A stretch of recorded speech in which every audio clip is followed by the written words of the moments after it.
नमस्कार, स्वागत आहे तुमचं आताच्या ब्रेकिंग न्यूजमध्ये। मित्रांनो, आज सकाळपासूनच नागपूर शहर आणि जिल्ह्याच्या काही भागांमध्ये मुसळधार पावसाने दैनंदिन व्यवहार विस्कळीत केले। सखल भागामध्ये पूर आल्याने अधिकाऱ्यांना रहिवाशांना सुरक्षित स्थळी हलवण्यात आलेले आहे। त्याचप्रमाणे मुंबईला लागून असलेल्या रायगड जिल्ह्यामध्ये आठवड्याच्या शेवटी जोरदार पाऊस झाला। IMDने लोकांना अपेक्षित गंभीर हवामानाच्या परिस्थितीमुळे पूर्णपणे आवश्यक नसल्यास घरातच राहण्याचा सल्ला दिला आहे। मुंबई आणि कोकण किनारपट्टीसह महाराष्ट्राच्या विविध भागांमध्ये मुसळधार पावसाने हजेरी लावल्याने मुख्यमंत्री एकनाथ शिंदे यांनी अधिकाऱ्यांना सतर्क राहण्याचे निर्देश दिलेत। मुख्यमंत्री शिंदे यांनी प्रभावी नियोजन आणि मदत प्रयत्नांसाठी IMD कडून नियमित अपडेट्सवरती भर दिलेला आहे।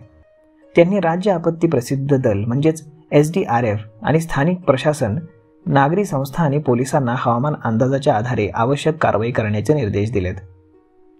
अपघात प्रवण क्षेत्रांचं सर्वेक्षण केलं जावं आणि त्यानुसार वाहतूक वळवावी अशाही सूचना दिलेल्या आहेत। या आठवड्यामध्ये गुजरात, हरियाणा, राजस्थान आणि दिल्लीसह अनेक राज्यांमध्ये मुसळधार पावसाची अपेक्षा आहे। 26 जुलै ते 27 जुलै या दरम्यान दिल्लीमध्ये मेघगर्जनेसह पावसाची जोरदार शक्यता आहे आणि शिवाय 27 जुलै ते 28 जुलै या दरम्यान महाराष्ट्रामध्ये मुसळधार पाऊस पडण्याची शक्यता आहे। त्यानंतर मग 27 जुलैपासून अनेक राज्यांमध्ये हलका ते मुसळधार पाऊस पडण्याची शक्यता आहे।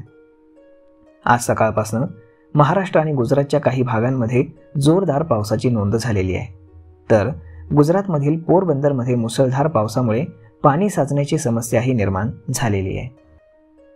तर मग मित्रांनो, जसजशा पावसाच्या अपडेट्स येत जातील तसतसं आम्ही ते तुमच्यापर्यंत पोहोचवण्याचा नक्कीच प्रयत्न करू। तर मग भेटूयात पुढच्या एका नवीन व्हिडिओमध्ये। तोपर्यंत तुम्ही चॅनलवरती नवीन असाल तर आपल्या चॅनलला सबस्क्राईब करायला विसरू नका। धन्यवाद।